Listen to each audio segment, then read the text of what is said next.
Merci beaucoup de nous accueillir dans votre maison du 14e arrondissement. Je rappelle que vous êtes écrivain, journaliste, vous êtes aussi connu pour ce qui vous est arrivé au Liban dans les années 80 malheureusement, mais vous êtes aussi donc habitant du 14e depuis 1979. Cette impasse, cette villa était vraiment tout à fait différente de ce que vous pouvez découvrir aujourd'hui. Il n'y a pas du tout de végétation, c'était vraiment un monde minéral, un peu austère. Et ces maisons étaient destinées à l'origine aux ouvriers horticulteurs de la plaine de Montrouge. Ça remonte à la fin du 19e, début du 20e. Tout ça s'est transformé, tout cela a évolué. Aujourd'hui, c'est bobo, quoi. Cette partie du 14e a gardé quand même une certaine authenticité, même si ce mot aujourd'hui est galvaudé. Tout cela disparaît aussi peu à peu. Mais bon, par exemple, dans cette rue Didot, il y a quand même une animation, quelque chose qui subsiste d'un ordre ancien, j'allais dire.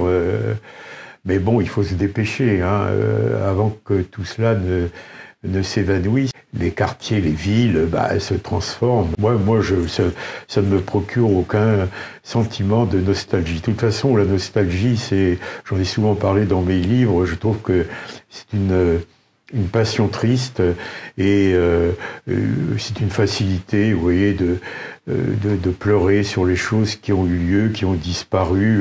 Je ne trouve pas ça très excitant. La période actuelle, c'est ça, on pleure sur les choses qui ont disparu alors qu'on les piétine allègrement et c'est un peu, à mon avis, des larmes de crocodile. Mais ça, c'est une autre histoire. Vous êtes amateur de vin, amateur de cigares, amateur de bonne chère. Vous êtes aussi fils de boulanger. Est-ce que vous êtes un grand amateur de pain, de baguettes à la française? J'ai vécu dans les années 50 dans ce village d'Ille-et-Vilaine. C'était les années d'après-guerre.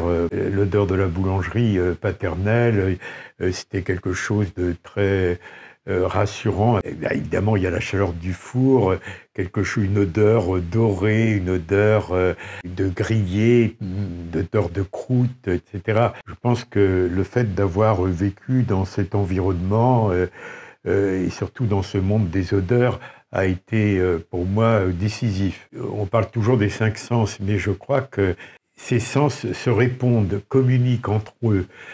Pour qu'ils donnent toutes leurs mesures, il faut, je dirais, qu'ils soient décloisonnés.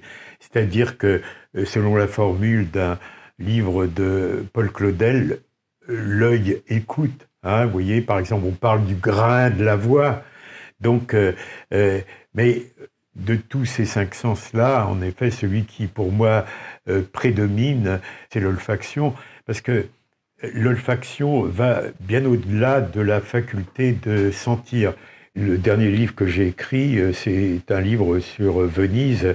Et vraiment, Venise, c'est la ville par excellence où les 5 sens sont mis à contribution. Évidemment, d'abord, la vue, la peinture vénitienne dans sa sensualité, évidemment, exalte la vision. Mais il n'y a pas que la vision. Vous voyez, avec l'eau, il y a aussi la façon dont les bruits sont répercutés, dont ils résonnent dans ces canaux, etc. Donc, je crois que tout cela, en effet, comme vous l'avez suggéré dans votre question, vient probablement de la boulangerie paternelle. Dans Venise à double tour, vous avez raconté avoir réussi à vous faire ouvrir une 20aine d'églises à Venise. Est-ce que vous seriez prêt à donner le code et l'adresse de cette superbe village où vous habitez? Ah oui, pourquoi pas. Oui, il y a souvent des gens qui se promènent, qui, je sais pas, connaissent peut-être le code ou s'engouffrent derrière un habitant de ces villas. Absolument pas un instinct de propriétaire, en tout cas en ce qui me concerne. J'aime bien que les gens se promènent, c'est fait pour ça. Paul Coffin, vous avez raconté que lorsque vous étiez en captivité, vous avez été sauvé par les quelques livres qui vous étaient tombés sous la main. Puis ensuite, vous avez traversé une période au retour de captivité où vous ne parveniez plus à lire. Et aujourd'hui, quel rapport entretenez-vous avec les livres?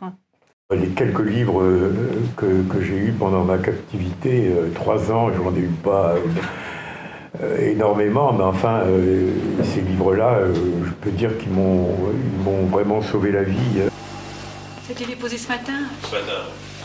C'était tourné hier? Après l'embellie de juin, l'automne apporte son lot de désillusions. Une nouvelle cassette vidéo est envoyée par les ravisseurs. En d'autres mots, nous avons le sentiment d'être complètement oubliés, d'être complètement abandonnés. C'est peut-être l'habitude. J'avais un rapport intense avec la lecture, c'est-à-dire qu'un livre qui m'était apporté, qui nous était apporté, je savais que j'allais le lire 10 fois, 20 fois, et puis j'inventais un certain nombre de jeux, c'est-à-dire le lire à l'envers, etc., l'apprendre par cœur. Bon.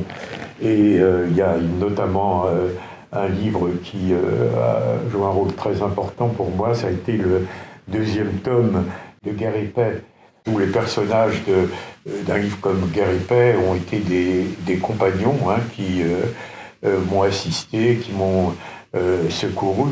On n'est pas prisonnier 24 heures sur 24. La lecture, en effet, vous permet de vous échapper, de vous évader. Moi, je n'ai fait aucun cauchemar pendant ma captivité. Aucun cauchemar. Les cauchemars sont nés après ma captivité, lorsque j'ai été libéré. Je suis toujours un lecteur compulsif, j'achète des livres, mais il y a quelque chose sans doute qui a été peut-être brisé, je ne sais pas. J'ai plus du tout ce rapport que j'avais auparavant avec les livres.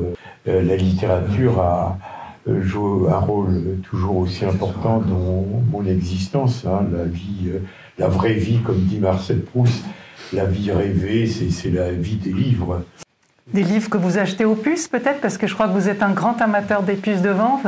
Le cours des livres diminue de jour en jour, d'année en année.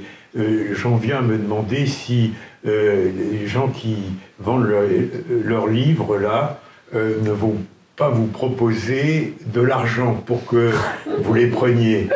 Et non, mais c'est vous riez, mais c'est pas très drôle. Mais enfin bon, c'est certain que le rapport au livre est en train de changer. Mais là, je suis en train d'enfoncer une porte ouverte.